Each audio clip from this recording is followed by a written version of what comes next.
Okay, getting on to the money here. Welcome, YouTube. Neoliberals say, quote unquote, we're doing great when tens of millions are not doing great is not great. Those are the kind of winning tweets that you get from my amazing Twitter. Make sure you like and subscribe.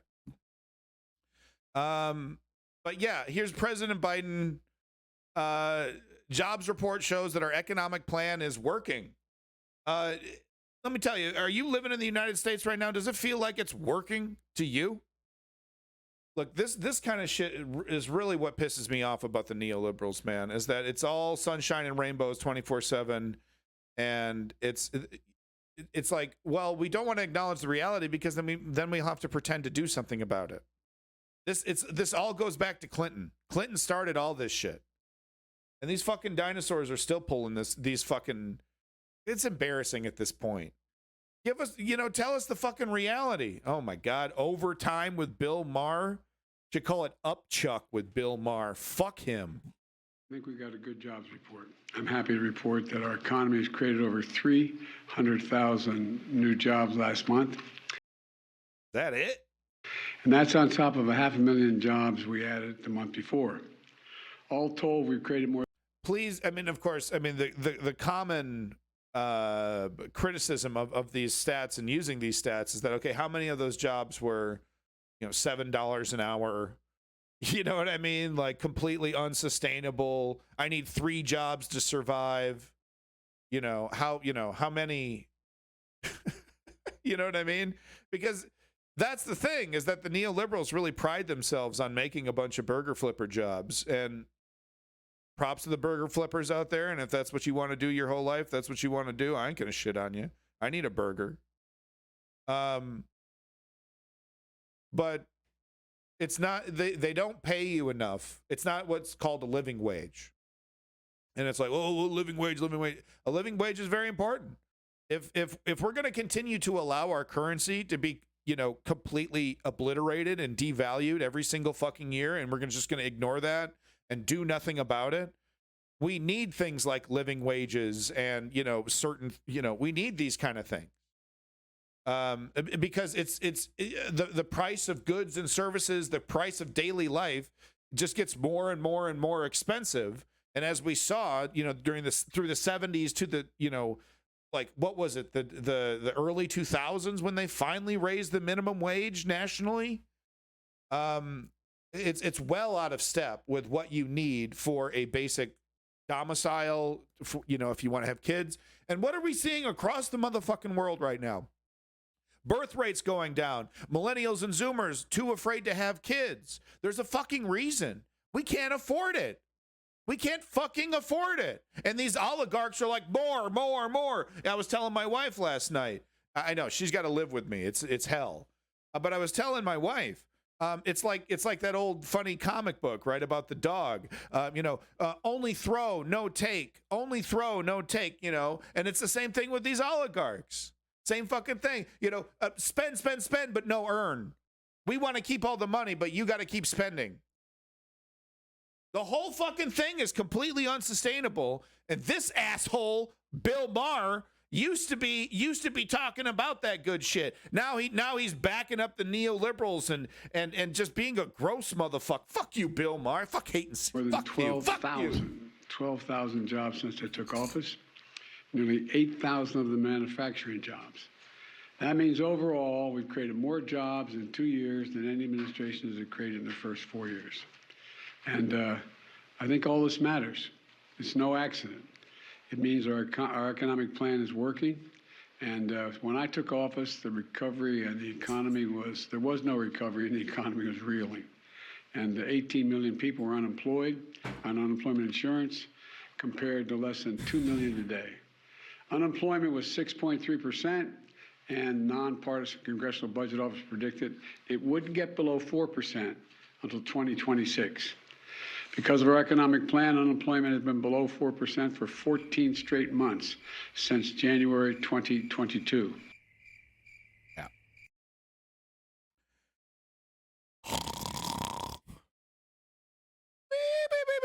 Meanwhile, what's the economic reality? We're on the fucking cusp of a recession. Jerome Powell just pulled the fucking trigger. SVB just took a fucking dump.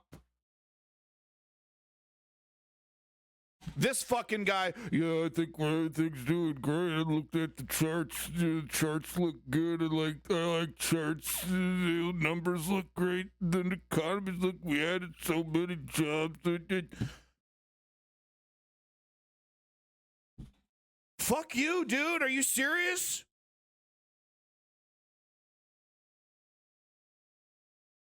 You know, the experts that I talk to say that we're on a path where this, you know, will be resolved in weeks or months. The opinions are sort of all over the place. You know, it's a live situation. We don't know what's going to happen to the depositors long term. But what I can say is that these thousands of currently small businesses that would become big drivers of GDP in the United States over the next 10 years, they're never going to get a chance to actually be that in the future. And that will be to the detriment of thousands of jobs. I don't know. Is the whole business model of, I mean, I guess you gotta spend money to make money, right? And some of these things are very complicated and they require a lot of front end investment. But is this the exclusive business model now that, you know, we'll make a viable product eventually? You know, we have a good idea. We have an idea. You know, a lot of people like the idea, and then eventually we'll get to a profitable thing. Doesn't seem very smart. It's like, you know, it used to be you'd make something useful. You know what I mean? And then you start charging money for it. You'd be profitable, and then you'd get investment. And it's like the whole process is ass over tea kettle. It's completely opposite. You get this big investment, make a product. People may or may not like it. Then eventually we'll get to profit somehow. That bank failing really shouldn't affect normal people really at all. They will get their money. Okay, fair enough. But Jerome Powell increasing interest rates yet again. Elizabeth, thank you, honey. My God. Thank you, baby. Jerome Powell, you know, doing what he's doing. Elizabeth Warren asked him, you know, boo Elizabeth Warren, but Elizabeth Warren asked him, so, you know, the last 12 times you did this, there was a recession. Well, basically she asked him, okay, you know, how many times out of the last 12 times that you did this and there was a recession, you know, or was there a recession? I'm butchering this. Basically, it's guaranteed recession. It's a guaranteed recession. That's what's going to happen. So, yes, if this was just in a bubble, I think you're right, Davey. If not tens of thousands. By the way, obviously, I'm not a financial expert. Jesus Christ, don't take financial advice from me. Look this up. Thousands of jobs in the future. Gary, these depositors will not survive, you know, weeks or months without some sort of plan from the government. Gary, could this of course you would say also hopefully be part of a repricing? What about garnishing some profits, Davey? Some of the startup ecosystem that we've been talking about for a while, where, yes, people were maybe avoiding having to raise more because they didn't want to get their valuation taken down. They didn't want to come public because the public markets aren't. Could this end up where they actually have to get valued in order to get an inflow of cash, and then various institutions, including public companies that are holding not the seed stage, but some of the somewhat larger startups on their books in their venture portfolios, have to reprice that as well? I think the financial world does not have the capability to save these companies. Like, we will just wholesale throw out startup innovation in America if we allow these companies to die in the next weeks. You know, and it really is a matter of next week. You know, I have companies that are calling me saying, how am I going to make payroll? All of my legitimate cash that I was using to plan out my to be able to even just run the business, you know, was in a bank account that I do not have access to anymore. And so, you know, what the FDIC really does need to do is take into account these people. You know, these are the small guys who, if we damage them, it hurts us all, and there will be a catastrophe. This is a national security issue because this is a lot bigger. This will splash across all of the economy. Wow.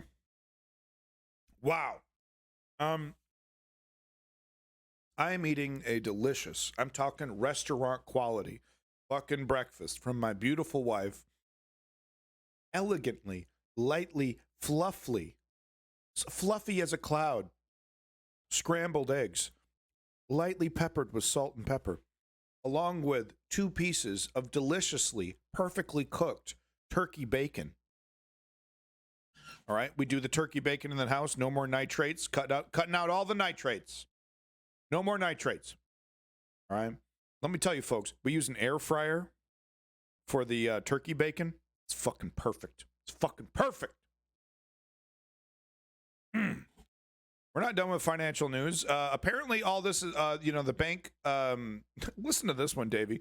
Apparently, the bank closed because they prioritized diversity over competency when building a business and issuing out loans. Basically, the woke killed the bank. I don't want to delight in somebody's economic misfortune. Yeah, no, you're definitely not the type to delight in people's misfortune, you outright fucking fascist. I don't want to laugh at someone at their funeral. But when you have ridiculous statements like this, Silicon Valley Bank is creating a more diverse, equitable, and inclusive and accessible environment. This is so amazing. Put this up on screen. Within Silicon Valley Bank and the innovation. Oh, the smile. What is that? What did his mouth just do? What the hell was that? Watch his mouth. I'm sorry, but look at it. Screen. Ugh. What's it doing? Is that a smile? Is that a smile? Within Silicon Valley Bank and the innovation ecosystem. In the broader innovation economy, we're focused on breaking down systemic barriers to entry and success, investing in opportunities that ensure more founders and investors with a range of experiences, ideas are represented in our ecosystem. I want to ask a very simple question the media will ignore. Did Silicon Valley Bank prioritize diversity over competency when building a business and issuing out loans? Wow. Wow, guys. I mean, the sky's the limit. The sky's the limit, right? With this woke shit. Sky's the limit, okay? These fucking fascists won't stop. These fucking fascists won't stop. They will not stop.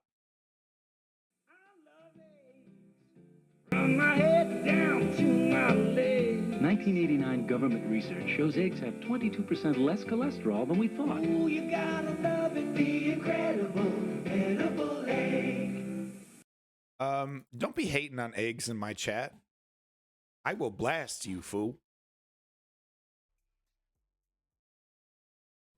We'll start this over. I like this mix. Let's start this one over. So, one pointing out right-wing oligarch hypocrisy is as easy as shooting fish in a barrel, as easy as frying up some delicious eggs. But, it's good to point it out. It's good to point it out. Hello, welcome. Because people still, there are still charlatans, grifters, media people that want to take Larry Summers seriously. But here we go. On one side, Larry Summers calls for all the depositors at the Silicon Valley Bank to get bailed out 100% because the FDIC only insures up to a certain amount. And with it, these people are losing millions, possibly billions. So, that's what he's saying today. Let's see what he had to say. Larry Summers, last month, January, February, March. No, this is last year. Okay. Larry Summers says student debt forgiveness will make inflation worse, right? That was your position, right, Davey? You and Larry Summers keep good company. But we got to bail them out 100%. We got to bail out startups. We got to bail out startups. We have to bail out companies that don't make anything yet, or the whole economy's going to fail. Boy, did they jump? Say it again. I am in the market. Well, no, you were making this argument that we can't do student loan forgiveness, even the meager. And don't worry, Joe Biden really isn't doing it. Every single month, there's more information about how like all the things that were removed from the student loan forgiveness bill, and you know, there's going to be like 10,000 students that get some relief, and that's going to be it. I'm being hyperbolic, but yeah, see, there you go. Oh, they signed on the dotted line. Fuck them. Okay, Ayn Rand. Good luck with that. Good luck with that ideology of yours, bud. Silicon Valley. So listen to this, of course, and just the final bit of financial news when it comes to SVB. Silicon Valley Bank CEO, CFO, and CMO sold 4.4 million in stock over the last 2 weeks, but they didn't know anything, right? This was from Genevieve Roche. What is she? Genevieve Roche Decker, CFA. Looks like she's making a bunch of fucking money somewhere. Good for her. But she's just pointing out that just a few weeks before everything went tits up, these guys dumped all their stock. They didn't know anything. They won't even be investigated. They won't even be investigated. Look at the comments. Classic dump on retail. I'm in the market. I mean, I'm shopping. Oh, he's shopping? Oh. Why the fuck you lying? Why you always lying? Oh my God. Stop your fucking lying. We'll see about that. But you know what? You know what I like about you, Davey, is your bizarre consistency. And if you say you've changed your mind on something, I'm in Sam's. Oh, fuck. I thought you meant you were shopping for a better ideology. Aww. But the one thing I do like about Davey is his bizarre consistency. So anyway, they're crooks. They're stealing from us. They're unashamed. They need to be taxed into oblivion. Fuck them. Fuck them. Fuck them. Get in the street. The only way to look, they have taken control of the police, and they have taken control of the political apparatuses across the fucking country, across the globe, okay? The only way to respond to them is with political activism in the streets. You're not going to reason with these fucking monsters, okay? And that's exactly what they are. They are fucking monsters. They are mentally ill. Okay? Who has several $1 billion and then demands more? A mentally ill person. They need to be treated with the contempt that they deserve. Because you know what? They think you're fucking scum. They laugh at your fucking pain. Okay? And I'm not talking about guillotines. Put your hammer and sickle away. I'm talking about taxation.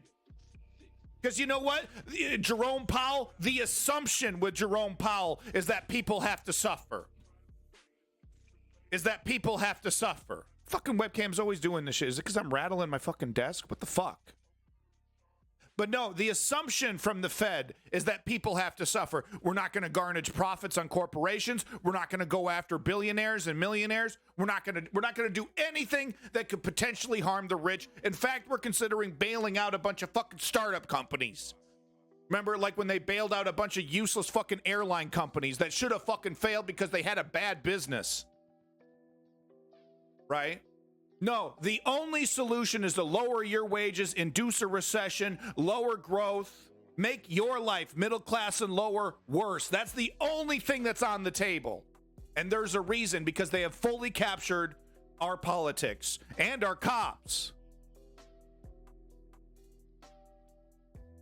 I hate to be that guy, dude, but wake up. Oh. Anyway, that's my finance update. Thank you so much. Fuck the oligarchy.